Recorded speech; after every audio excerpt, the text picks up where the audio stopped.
மூவிரு முகங்கள் போற்றி முகம்பொழில் கருணை போற்றி ஏவரும் துதிக்க நின்ற ஈராறு தோள் போற்றி காஞ்சி மாவடி வைகும் செவ்வேள் மலரடி போற்றி அல்லான் சேவலும் மயிலும் போற்றி திருக்கைவேல் போற்றி போற்றி. சுவாமி சித்பவானந்தர் அருளிய திருவாசகத்தின் முகவுரை பற்றி பார்த்து கொண்டிருக்கிறோம். இதுவரை வாதவூரர் வரலாறு 2, நூல் அமைப்பு 3, தத்துவ விளக்கம் 4, மாயா தத்துவம் 5, மும்மலம் 6, சமயங்களின் தோற்றம் வரை பார்த்திருக்கிறோம். இனி அடுத்து சமயங்களின் சமரசம் என்ற தலைப்பில் அவர் எழுதியுள்ள விளக்கத்தை படிக்க கேட்கலாம். உணவுக்கு உதவுகிற தானியங்களுள் எதனிடத்து என்ன குணம் இருக்கிறது, அது யாருக்கு எப்படி பொருந்துகிறது என்பதை அறிஞர் ஆராய்கின்றனர். ஆடைகளுள் பருத்தி நூல், பட்டு நூல், நார்பட்டு, உரோமம் ஆகியவைகளால் ஆகிய ஆடைகளின் பாங்குகளை மக்கள் அறிந்திருப்பது அவசியம். அதே விதத்தில் சமயங்களின் பாகுபாடுகளை தீர்க்கதரிசிகள் ஆராய்ந்திருக்கின்றனர். வெவ்வேறு நோய்க்கு வெவ்வேறு மருந்து இருப்பது போன்று மனிதனது மனப்பான்மைக்கு ஏற்ற மத வேறுபாடு உண்டு. எந்த மதத்தை மனிதன் அனுஷ்டித்தாலும் அதன் மூலம் அவன் முன்னேற்றம் அடைய வேண்டும். இந்த பிரபஞ்ச வாழ்க்கை மனிதனுக்கு நித்தியமானதன்று. இதை கடந்து அவன் அப்பால் போக வேண்டும் என்னும் கோட்பாடு எல்லா மதங்களுக்கும் பொதுவானதே. செத்த பிறகு சீரும் சிறப்பும் அடைவதை பற்றிய நம்பிக்கை ஒவ்வொரு மதவாதியிடத்திலிருந்தாலும் இவ்வுலகில் இருக்கும் போதே மனிதன் எப்படியெல்லாம் முன்னேற்றம் அடைய வேண்டும், எப்படியெல்லாம் முன்னேற்றம் அடையலாம் என்பதையும் ஒவ்வொரு மதமும் தன் போக்கில் சொல்லி வைத்திருக்கிறது. ஆத்மசாதகன் ஒருவன் தேனீ போன்று இருக்க வேண்டும். பல செடிகளுக்கு அந்த ஈ போகிறது. செடிகளில் உள்ள தோஷங்களை காண அதற்கு அவகாசம் இல்லை. பூவில் உள்ள தேனை மட்டும் அது சேகரிக்கிறது. அங்கனம் ஆத்மசாதகன் தனது மார்க்கத்தை உறுதியாக பிடிப்பதற்கு இடையில் பிறரிடமுள்ள நலன்களையும் ஏற்றுக்கொள்ள ஆயத்தமாயிருக்க வேண்டும். தனக்கு ஒவ்வாத அனுஷ்டான முறை பிறரிடம் இருப்பதை முன்னிட்டு அவர்களை வெறுக்கவோ விலக்கவோ முற்படலாகாது. ஒரே தோட்டத்தில் விதவிதமான பழங்களையும் பூக்களையும் தருகின்ற மரங்கள் இருக்கின்றன. தோட்டக்காரன் அவைகளை வளர்ப்பது போன்று கடவுள் எல்லா பாங்குடையவர்களையும் வளர்க்கிறார். இதை அறிந்து நடந்து கொள்வது சமரசமாகும். இனி சரித்திரபூர்வமாக ஆராய்ந்து பார்ப்போம். ஒரு மதத்தை அனுஷ்டிக்கிறவன் அதை ஒதுக்கி வைத்துவிட்டு மற்றொரு மதத்தை அனுஷ்டிக்கப் புகுவது இந்தியாவுக்கு புதியதன்று. சைவம், வைஷ்ணவம், சாக்தம், பௌத்தம், ஜைனம் ஆகிய மதங்களில் வெவ்வேறு காலங்களில் மக்கள் பெருமிதமாக மாறி அமைந்திருக்கின்றனர். நம் நாட்டு மக்களில் பெரும்பாலோர் இன்றைக்கு இஸ்லாமிய மதத்துக்கும் கிறிஸ்தவ மதத்துக்கும் போயிருக்கின்றனர். நாளடைவில் அவர்கள் இந்து மதத்துக்கு திரும்ப வருவது சாத்தியம். சூழ்நிலையினால் தூண்டப்பெற்று அவர்கள் புறமதங்களுக்கு போனார்கள். இனி சுதந்திரத்தில் இருந்து கொண்டு தத்துவமுணர்ந்த விவேகிகளாக அவர்கள் இந்து மதத்துக்கு திரும்பி வருவதும் இயல்பே. தன் உடலுக்கு ஒத்துக்கொள்ளுகிற உணவை ஒரு மனிதன் அருந்துவது போன்று தன் இயல்புக்கு ஒத்துக்கொள்ளுகிற சமயத்தை அனுஷ்டிப்பதற்கான சுயேச்சை மனிதனுக்கு வேண்டும். அவனுடைய முன்னேற்றத்திற்கு அது முற்றிலும் அவசியமாகிறது. ஆனால் நடுநிலை வகித்து மதங்களை தங்களுக்கு தாங்களே ஆராய்ச்சி பண்ணும் அறிவுத்திறன் பலருக்கு இல்லை. ஐதீகமாக தங்களுக்கு வாய்த்துள்ள மதத்தையே பொதுமக்கள் அனுஷ்டிக்கின்றனர். தங்களுக்குள் சிறந்தவர் சொல்லும் செந்நெறியிலேயே தாங்கள் போகின்றனர். அன்னவர்கள் ஒழுகுகிற மார்க்கத்தில் மாறுதலோ சீர்திருத்தமோ தேவையாகும் பொழுது இந்து மதாச்சாரியர்கள் ஒரு சீரிய முறையை கையாளுகின்றனர். சமுதாயத்தில் முதன்மை வகிக்கும் மக்களை அவர்கள் நேர்வழியில் திருத்தி அமைகின்றனர். பின்பு அவர்களை பின்பற்றுகிற பாமரர்களும் தாங்களே திருந்திய சமயத்தை ஏற்றுக்கொள்கின்றனர். உதாரணமாக, ஒரு கொற்றவனை திருத்தினால் அவனது குடிமக்களும் தாங்களே திருந்துகின்றனர்.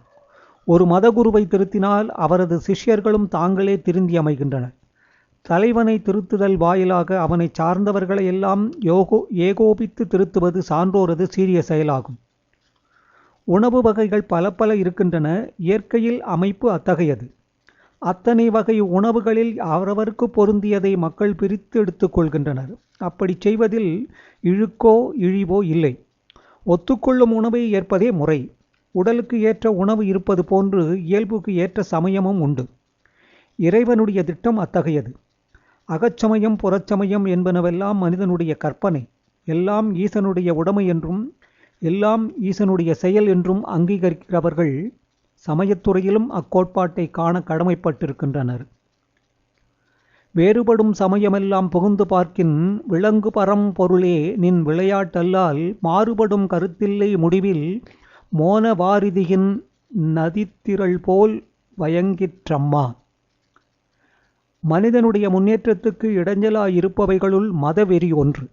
அந்நோய்க்கு தன் உள்ளத்தில் இடம் கொடுப்பவன் பாரமார்த்திகத்தில் பரந்த பெருநிலை எய்தான். இந்த பொல்லாத நோய் பழையது என ஒதுக்கப்பட வேண்டும். இக்காலத்தவர்களும் இனி வருபவர்களும் இந்நோய்க்கு இடம் தரலாகாது. பௌதிக விஞ்ஞானிகள் இயற்கை தத்துவங்களை நடுநிலை வகித்து ஆராய்வது போன்று பாரமார்க்கத்தில் ஈடுபடுகிறவர்கள் பரதத்துவங்களை நடுநிலை வகித்து ஆராய்தல் வேண்டும். அப்பொழுது மக்களது இணக்கத்தில் இனிமையும் மனதின் பரிபாகத்தில் தெளிவும் ஒருங்கே திகழும். அடுத்தது 8வது வடமொழியும் தென்மொழியும். தமிழை தென்மொழி என்றும் சமஸ்கிருதத்தை வடமொழி என்றும் பகர்வது வழக்கம். தென்னாட்டில் இருக்கும் திராவிட பாஷைகளெல்லாம் அடிப்படையானது தமிழ், ஆதலால் அதற்கு அப்பெயர் வழங்குகிறது. வடநாட்டில் இருக்கும் பாஷைகளுக்கெல்லாம் மூலமொழியாயிருப்பது சமஸ்கிருதம். அதை முன்னிட்டு அதை வடமொழி எனப்படுகிறது. ஆயினும் திராவிட மொழிகளிலும் அது வேண்டியவாறு இடம்பெற்றிருக்கிறது. மிக குறைந்த அளவில் சமஸ்கிருத பதங்களை பிரயோகிப்பது தமிழ் ஒன்றே. அதை ஒதுக்கி வைக்கும் மனப்பான்மை நூலோர்களிடத்து ஒரு பொழுதும் இருந்ததில்லை, ஒதுக்கி வைக்கவும் முடியாது. வடமொழி சொற்களை எப்படி எடுத்து கையாளுவதல் வேண்டும் என்பதற்கு திருவள்ளுவர், கம்பர், திருவாதவூரர் போன்றவர்கள் சிறந்த முன்மாதிரியாயிருக்கின்றனர். இந்தியாவில் உள்ள எல்லா பாஷைகளுக்கும் எழுத்து அமைப்பு சம்ஸ்கிருத அட்சர அமைப்பை அனுசரித்து ஒரே பாங்கில் ஏற்பட்டிருக்கின்றது. தமிழ் எழுத்து கிரமம் இதற்கு விலக்கு அன்று. ஆனால் மற்ற மொழிகளைப் போன்று சம்ஸ்கிருத அட்சரங்கள் எல்லாவற்றையும் தமிழ் இன்னும் தன்னகத்து ஏற்றுக்கொள்ளவில்லை. ஷ, ச, ஸ, ச, ஜ, ஹ போன்ற எழுத்துக்களை மட்டும் எடுத்துள்ளது. க, ச, ட, த, ப வர்க்கங்கள் யாவற்றையும் தன்மயம் ஆக்குவது இன்னும் பாக்கியிருக்கிறது. உயிரெழுத்துக்களும் மெய்யெழுத்துக்களும் சேர்ந்து தமிழில் 30 எழுத்துக்கள் இருக்கின்றன. சம்ஸ்கிருதத்திலோ 51 எழுத்துக்கள் இருக்கின்றன. ஆதலால் உலகத்தில் உள்ள பாஷைகள் அனைத்தின் ஓசைகளை உள்ளபடி உச்சரிக்க சம்ஸ்கிருதம் கற்றவனுக்கு இயலுகிறது. சம்ஸ்கிருத அட்சரங்கள் 51க்கு ஒப்ப மாணிக்கவாசகர் திருவாசகத்தில் 51 திருப்பதிகங்கள் அமைத்திருப்பது பாராட்டுக்குரியதாம். வடமொழி என்னும் பெயர் பெற்றிருக்கிறது. எனினும் சம்ஸ்கிருதத்தின் சரியான உச்சரிப்பை தென்னிந்தியாவில்தான் கேட்க முடியும். அம்மொழியின் வல்லுநர்களை இப்பக்கங்களில் காண்பது போன்று வடக்கே காண முடியாது. பின்பு வேற்றுமொழி கற்கும் திறமை திராவிடரிடத்தே மேன்மையுற்று மிளர்கிறது. தமிழையும் சம்ஸ்கிருதத்தையும் கற்றிருக்கிற ஒருவன் அகில பாரத பாஷைகளை மிக விரைவில் கற்றுக்கொள்வான். இனி தமிழ்மொழி பேச்சுவார்த்தையில் இருக்கிறது. சம்ஸ்கிருதமாகிய மற்றது நூல் அறிவோடு நின்று விடுகிறது. ஆனால் பழகினால் சம்ஸ்கிருதத்திலும் பேசலாம். மற்றொரு பேருண்மையை இன்று ஞாபகத்தில் வைப்பது அவசியம். கற்பதற்கு வடமொழி எவ்வளவு கடினமானதோ அவ்வளவு கடினமானது தென்மொழியாகிய தமிழும். இவ்விரு மொழிகளையும் புதிதாய் கற்பவர்க்கே இப்புதுமை புலனாகும். கற்றவர்களுக்கு உதவுவது போன்று மற்றவர்களுக்கு சம்ஸ்கிருதம் உதவாது. கசடர கற்றவர்கள் யாண்டும் மிகச்சிலரே. காஷ்மீரத்திலிருந்து கன்னியாகுமரி வரையில் அகில பாரதத்திற்கும் பல்லாயிரம் ஆண்டுகளாக சம்ஸ்கிருதம் பொதுமொழியாக இருந்து